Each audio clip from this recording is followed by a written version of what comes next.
attend un peu la réponse de Madrid par rapport aux grosses rumeurs reprises par, je crois, beIN Sport, Canal, je sais pas si RMC ils ont repris le truc, Foot Mercato, etc. L'information venant de Mundo Deportivo disant que le Real Madrid a mis Vinicius en vente. Je suis parti aux infos. Madrid m'a répondu aujourd'hui. J'ai la réponse de tout ça. C'est faux.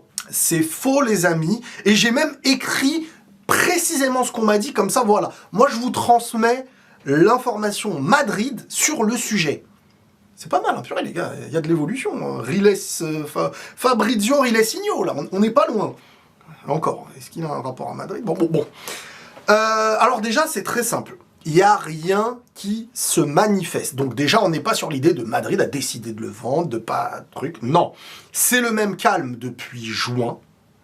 En stand-by par rapport... Et ouais, voilà, la saison, les augmentations et tout ça, c'est mis en stand-by par rapport aux résultats, non pas par rapport à Vini, non pas avec une comparaison avec Mbappé, peu importe n'importe quel joueur, ça a été précisé, encore une fois, stand-by par rapport à la saison et aux résultats. Le Real considère que ce n'est pas une année d'augmentation. On m'a dit, donc s'il veut rester, de toute manière, il est en contrat jusqu'en 2027, donc ils ne sont pas inquiets.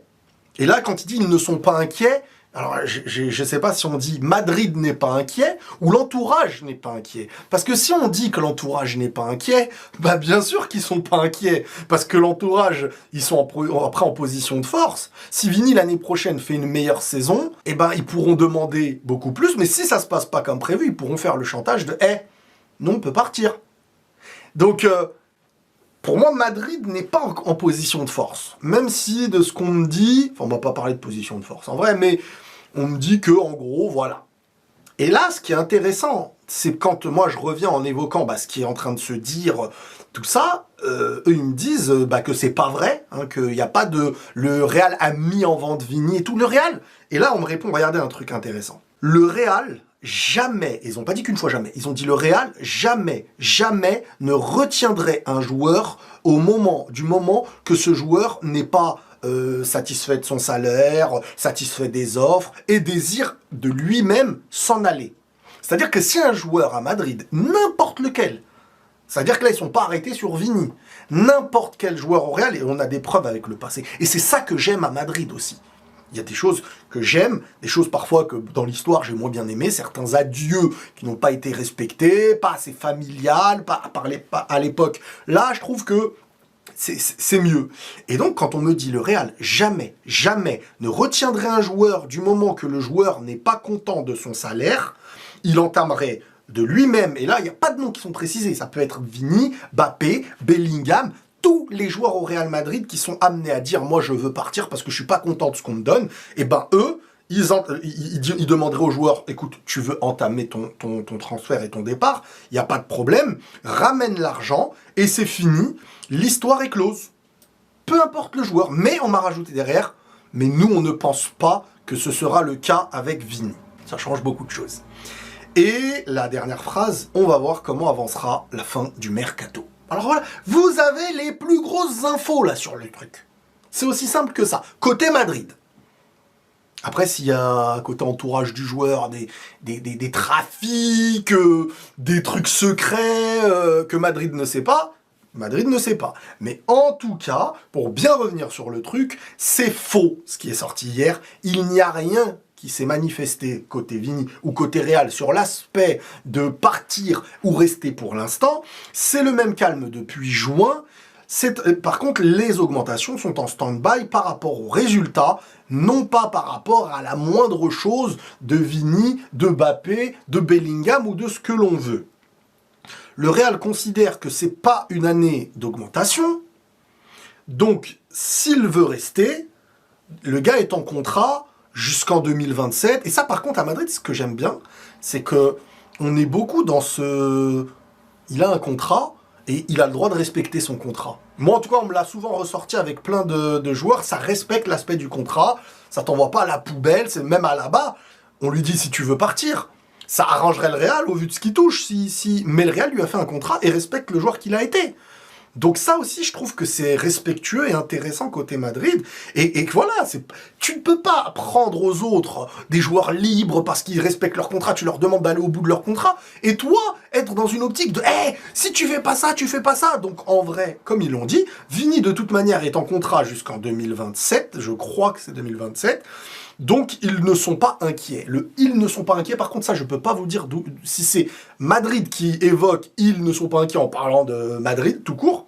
Ils auraient plutôt dit « on n'est pas inquiet ». Mais là, ils évoquent l'entourage du joueur. Donc, je pense qu'ils ne sont pas inquiets dans le fait qu'il n'y a pas eu d'augmentation, vu qu'il est encore en contrat. Mais bien sûr que ça par contre, je comprends, c'est eux qui sont en position de force. Mais moi, ça me gêne pas. Moi, Vini, je le veux cette saison encore. Moi, je le veux cette saison encore.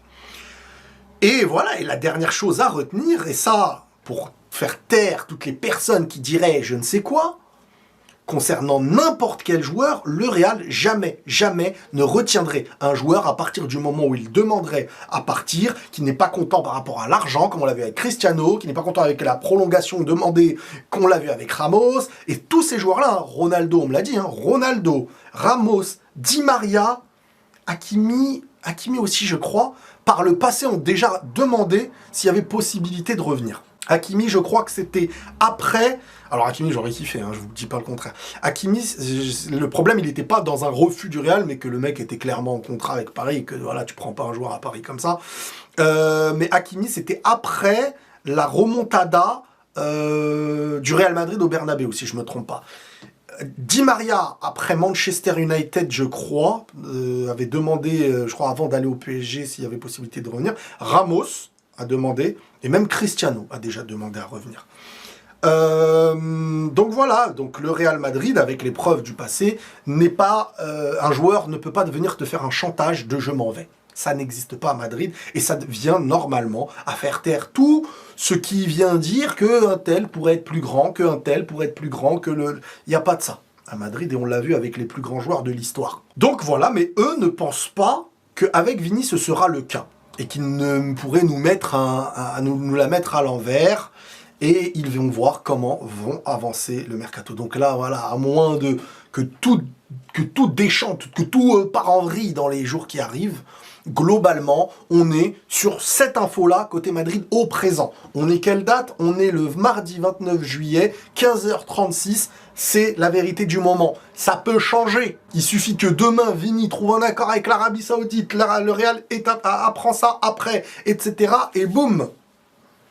Il est possible que des gens qui ont des infos côté entourage de Vini, comme Pablo, Journal du Real et tout ça, ça serait intéressant d'additionner les deux infos aussi. Parce que si, côté entourage de Vini, t'as, je sais pas moi, imaginons, on discute avec l'Arabie, on n'est pas loin de le faire, Madrid n'est pas directement au courant, et le retour qu'on me fait n'est pas basé sur cette chose-là. C'est aussi important. Moi, je vous donne un retour côté Madrid. Côté Madrid, sur l'aspect qu'on avait pu avoir dernièrement de les négos, les trucs comme ça, et le pourquoi du comment, côté Madrid.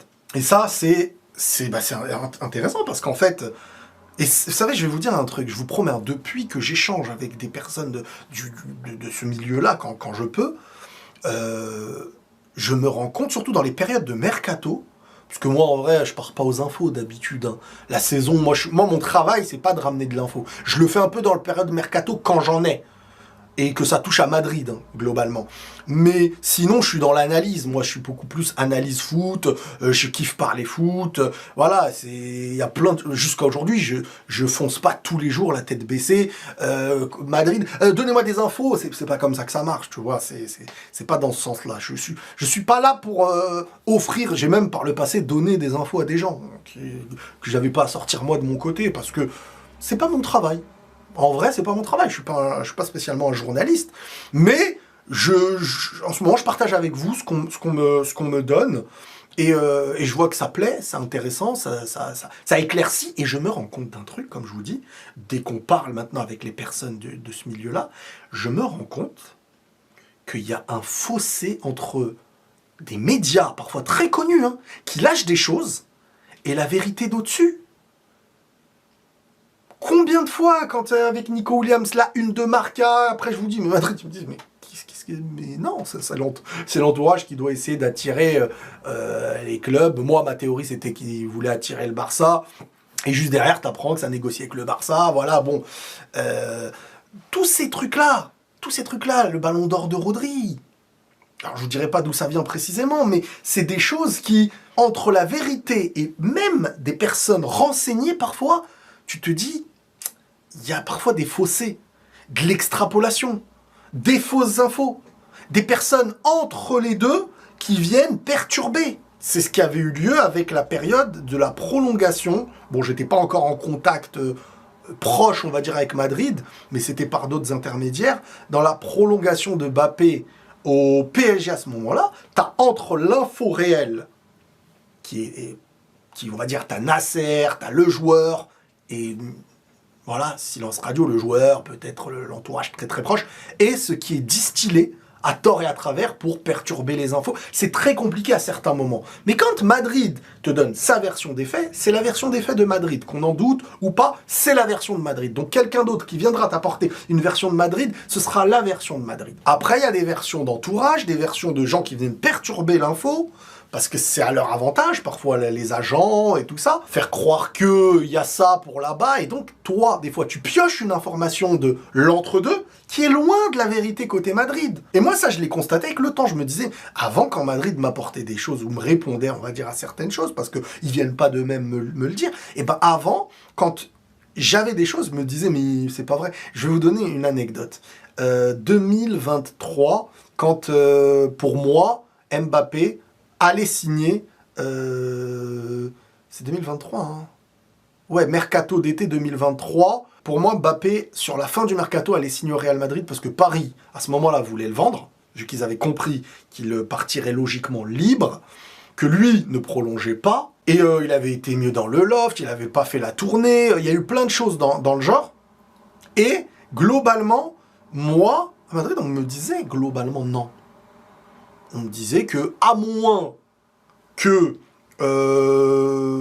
le PSG vienne contacter le Real, le Real n'allait pas aller voir le PSG qui, eux, par le passé, avaient cassé le rapport professionnel, en fait.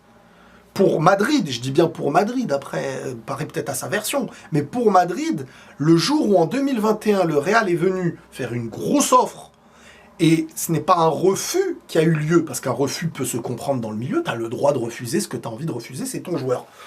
Mais quand le club reçoit l'offre et ne donne aucune réponse comme si tu étais un moins que rien, en disant mais tais-toi, tu brises un rapport. C'est comme si deux chefs d'entreprise, il y en a un, il vient, il te serre la main, ou il te pose une question et tu le calcules pas. Ce qui s'est passé là a découlé de la suite. Et donc le Real n'a pas fait d'offre. Le Real ne voulait pas remplir les caisses du PSG. C'est le terme qu'on m'a donné. Le Real n'a pas envie de remplir les caisses du PSG, surtout pas à un an de la fin du contrat du joueur. Donc tu sais qu'il y a 99,9% de chances qu'il partirait libre. Et la cassure entre même le joueur et son président à l'époque avec Nasser faisait que le joueur n'avait pas confiance au président, le président n'avait pas confiance au joueur, il y avait une cassure aussi sur cet aspect-là, donc le joueur ne peut pas dire je reste, je prolonge et derrière t'es bloqué pour un départ. Bref, alors que tu voulais partir au Real, c'était très complexe. Pourquoi j'ai évoqué tout ça déjà? Oui, pour vous dire, je crois que c'était ça. Non, c'était pourquoi déjà? Pourquoi j'ai évoqué tout ça? Oui, voilà, pour vous dire que Madrid m'avait amené des infos comme quoi, dans ce que je vous ai dit, l'addition de on ne peut pas remplir les caisses du PSG, Paris, on a du mal à croire qu'ils vont s'entendre pour un départ, que la petite somme, le Real ne pourrait pas donner beaucoup d'argent, et en fait, à la fin, bah, moi j'allais dans ma théorie, je me disais, mais c'est pas logique, ils ne pourront pas le garder comme ça, obligé, ils vont le vendre même à un petit prix.